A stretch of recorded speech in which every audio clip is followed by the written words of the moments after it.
Hello, everybody. This is Sociology of Sports, the second lecture given during the semester.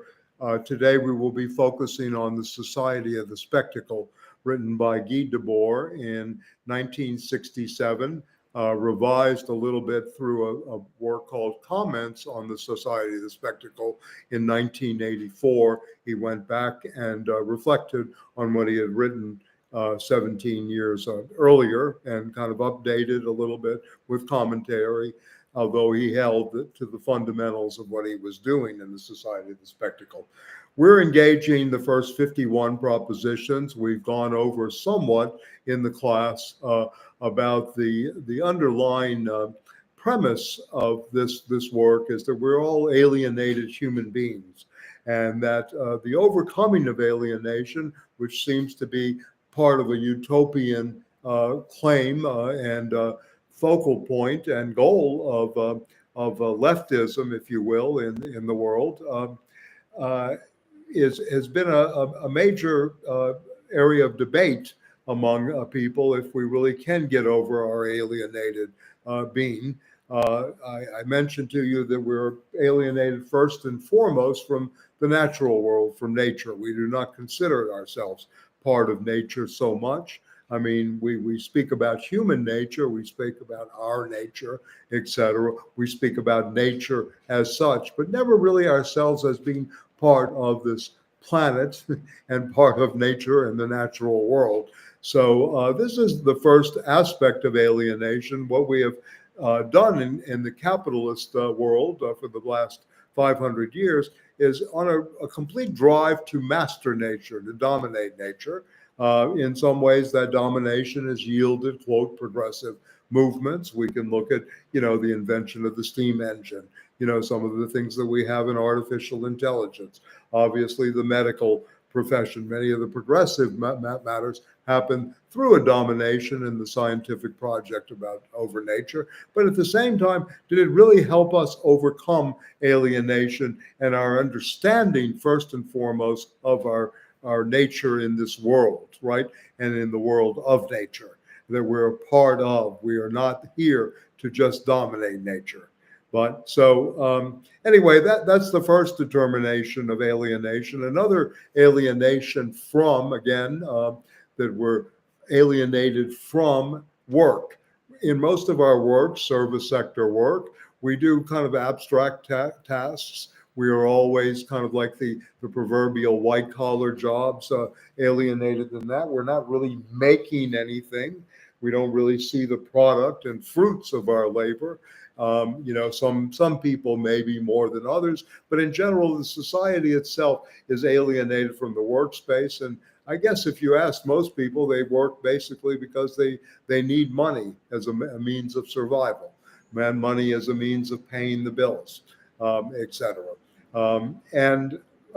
So keep that in mind as well. That is a point that obviously Karl Marx took up and Debord is engaged in, and we'll look at the sections on that. A third aspect of alienation is the alienation from ourselves. We are not really able under the system itself to develop fully as people.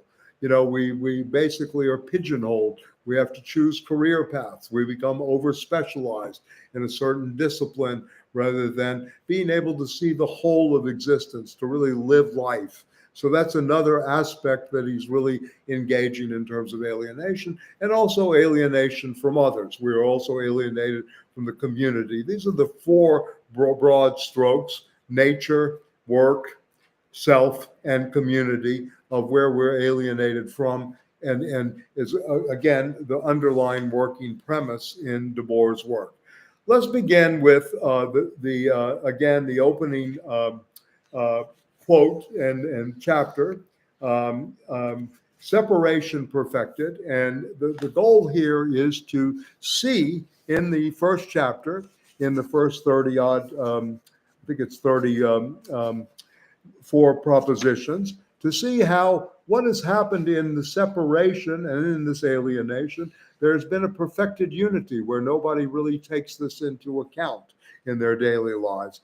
And it begins with a quote from the early 19th century German philosopher Ludwig Feuerbach, in the preface to the second edition of The Essence of Christianity. But for the present age, which prefers the sign to the thing signified, the copy to the original, representation to reality, and appearance to essence, truth is considered profane. To speak the truth, to be involved in truth saying is profane, and only illusion becomes sacred.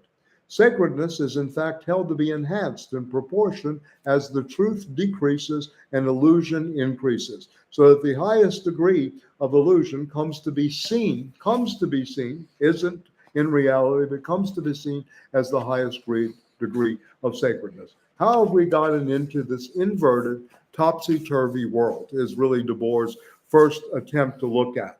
And I'm going to emphasize several propositions as we go forward, right? Number one gives you the idea of where he's going to go for the whole book, and riff off of it. In societies whose modern conditions of production prevail, life is presented as an immense accumulation of spectacles. Everything that was directly lived has receded into a representation. Okay, so things that we directly experience is now represented to us. The immense accumulation of spectacles we don't really directly experience. We have indirect experiences, or what the Germans call, surface experience, instead of deep lived experience. And that distinction is very much operative in this world that Debord is trying to describe. Okay, so this is very interesting, right? And the second proposition follows from this. The images that are detached from every aspect of life merge into a common stream. So it's not the images that we're producing and reflecting on in everyday life, but they're detached from life. Very important to remember, these images that are detached from life merge into a common stream in which the unity of that life can no longer be recovered. We cannot go back to this unity. We are fragmented. Fragmented views of reality regroup themselves into a new unity. So what we're seeing is this fragmented pseudo world that it becomes part of this accumulation of spectacles. The specialization of images of the world has culminated in a world of autonomized images where even the deceivers are deceived. Even the people that are doing the deceiving are themselves deceived, which is very interesting. The spectacle is a concrete, very important to remember this, a concrete inversion of life. A concrete inversion of life, right? It's a very important sense. An autonomous movement of the non-living, this accumulation of spectacles. So again, the distinction between life and non-life that is operative here, and as well as how the spectacle is able to unify this pseudo world and present it to us. Okay, so we'll go on. It's very interesting. Number 4, I want to emphasize again, the spectacle as a social relation between people that is mediated by images. It's just not an aggregate or a collection, but is, again, emphasis on a social relation that is mediated by images. Yeah. So it cannot only be understood, it cannot be understood as an excess, right? It is a worldview that has actually been materialized, that has become, quote, an objective reality, a worldview, a Weltanschauung is the German term, Weltanschauung, right? A worldview. We live in an age of worldviews and revolving kaleidoscopic worldviews, and we see this playing out in ideology in particular. Okay, so anyway, we're going to the next section 7, I want to emphasize, and please follow along in the text. Separation is itself an integral part of the unity of this world, of a global social praxis split into reality and image. Very important. The language of the spectacle consists of signs of the dominant system of production, signs which at the same time the ultimate end product of that system. So what we're receiving is not reality, and dialectical reality where we understand tensions about how things are made. We were able to see oppositions, contraries, play out, the interpenetration of things. Instead, we see signs that become ultimate products of that system, the dominant system of production, how this works. And we can, you can go through the daily newspaper and read it this way, how these dominant signs play out in everyday life, and as well as, of course, in the world of sports. We always know what's going to be said next in the interview. We already know what's going to be, described in the game, etc. Okay, so very interesting here in a sense, right? So he doesn't want to just contrast the spectacle to concrete social activity, but the spectacle that falsifies reality is nevertheless a real product of that reality. So where lived reality is materially invaded by the contemplation of the spectacle and ends up absorbing and aligning itself with it. Objective reality is present on both sides, right? Etc. So this is very important to look at. This section 8 gives you a sense of the density of Debord's thinking, the difference between this, that it's not just the spectacle versus our concrete social activity, but how it's being penetrated on both sides, right? And that how the spectacle becomes very real ultimately. And he uses this term at the end of the proposition 8, reciprocal alienation is the essence and support, the reciprocal alienation. And again, our lack of community, our lack of engagement in a community, our alienation from being with others in a real way. Okay, the world turned upside down, section 9. And, again, then number 10, which tries to unify and explain seemingly unconnected phenomena, and the spectacle becoming an affirmation of appearance and an identification of all human life, if you will, social life with appearances, right? A negation of life, but a negation of life that takes on a visual form, section 10, right? Very, very important to keep in mind as well. All right, so looking at number 13, very important too, the tautological character of the spectacle stems from the fact that its means and ends are identical. It is the sun that never sets over the empire over modern passivity. It covers the entire surface of the globe, endlessly basking in its own glory. This is a very crucial thing. The spectacle is cast over the empire of modern passivity. It requires a kind of passivity, a passive acceptance of the way things are, this kind of receptacle that you're able to take in this kind of, pseudo world that becomes very real, the pseudo becoming the real, if you will, or the world of appearance becoming that of reality.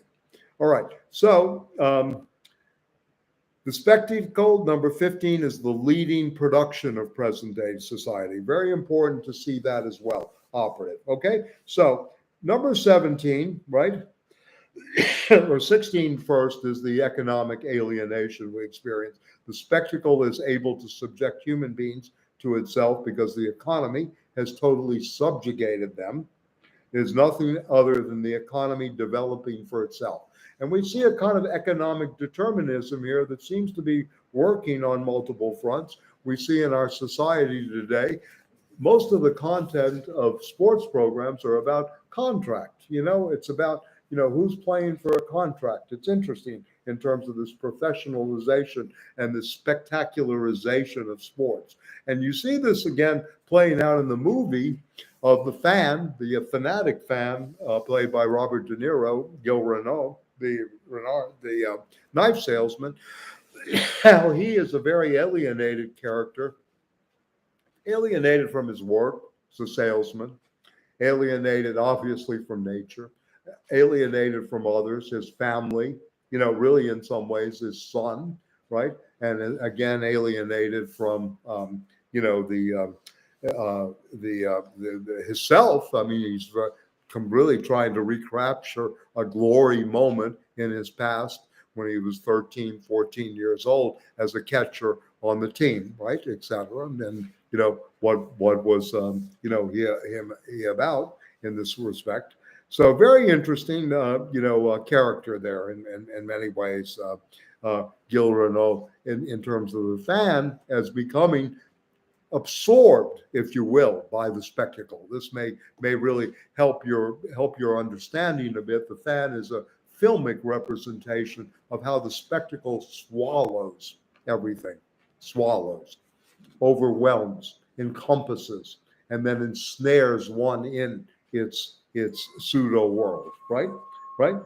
And the economy. Okay, so then number 17, how we become defined by the spectacle, the degradation of being into having. Our status is always about what's in our wallet. The Capital One phraseology with Samuel Jackson as a spokesman. What's in your wallet? And etc. This is a problem of being into having. Our status of being is connected to what we possess, what we have, right? And in the shift from having to appearing, ultimately having has to get its prestige and its ultimate purpose from appearances. Very crucial again, number 17 as a shift in all of this, etc. Okay, so then 19 is important vis-a-vis on a meta level, a beyond level, and to think this through in a different way. The spectacle inherits the weakness of Western philosophical project, which understood to activity by means of the categories of vision and based on the relentless development of the technical rationality. So in some ways, one could read all of chapter 1 and in terms of the Western philosophical project through this domination of nature. How did we get to this society of the spectacle? Through section 19. Very, very important, very crucial for Western philosophy, right? Okay, so then philosophy goes into the technological section 20, or proposition 20. The spectacle is a technological version of the exiling of human powers into a world beyond, right? The culmination of humanity's internal separation, our internal separation, where we have this, the mundanes of life that have become impenetrable and unbreathable, the illusory paradise, right? Right? No longer projected into the heavens, but the separation takes place on heaven and hell, two-tiered moments in earthly life, and this could actually play out between the old Marxist distinction between the haves and the have-nots, the proletarians and the capitalists in a standoff. Class is, of course, much more complicated than that, but this gives an indication, an idea of what may be going down. Okay? Then, of course, the spectacle is the bad dream of a modern society in chains, right? So the spectacle is a bad dream, the bad dream of a modern society in change, and ultimately expresses nothing more than its wish for sleep. So in a way, this drive towards passivity and sleep is very important here. Very, very interesting in that way, right? So section 21, again, crucial. 20 for philosophy, 19 and 20 for philosophy. And then, of course, the spectacle, 21, the spectacle as the bad dream is the bad dream, right, of a modern society in chains. Yeah. Again, a good starting point to think through. Again, alienation from work, alienation from nature, alienation from self, a modern society in chains, right? This society, and expresses nothing more desire for sleep. Desire for sleep. We have become sleepwalkers. And I mentioned in this context the famous and now infamous slogan of Margaret Thatcher during the beginning of the 1980s, during the Reagan-Thatcher program of what is called neoliberalism, the idea called there is no alternative, the Tina syndrome. We still live within the Tina syndrome. Very, very important to remember. Okay? Right? Yep. Okay, and then the specialization of power, number 23. The ruling order's nonstop discourse about itself. its monologue of self-praise, how smart everybody is, the cult of the expert, 24, internal dynamics. And then finally, in the first section, I'll mention two other propositions. Separation, number 25, is the alpha and omega of the spectacle. The institutionalization of the social division of labor in the form of class divisions, dividing and conquer, has given rise to an earlier religious form of contemplation, the mythical order with which every order and power has camouflaged itself. Religion justified the cosmic reflections on the universe and the ontological order, our order of being, that correspond to the interests of the masters, expounding and embellishing everything their societies could not deliver. In this sense, all separate power has become spectacular. Yeah. So this is a very important section to read again, number 25, crucial for an understanding of the first section. Okay. So going on, the vicious circle by going on to alienation of work, number 28, the reigning economic system is a vicious cycle of isolations. Technologies built on isolation, right? So this is a very important aspect too of what we're experiencing in the culture of social media, the Zoom culture that we have now had, etc. So this is again a kind of very important notion to use. And again, the spectacle and the alienation of the spectator, number 30, is very important. So alienation, once again, plays out very actively in 28, 29, and 30 and 31, the abundance of dispossession, and 32. So this is very, very important to read sections 28, 29, 30, 31. Yeah.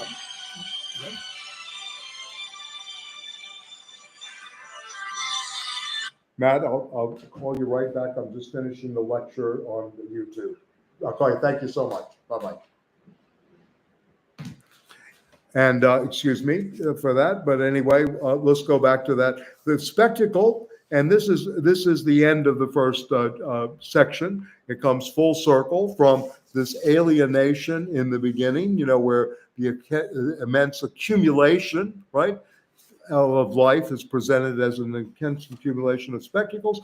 The special spectacles, number 32, spectacles. Social function is the concrete manufacture of alienation, right? Very important, right, to see. And then finally, coming back full circle again to the accumulation of images and the spectacle as the life is an immense accumulation of spectacles.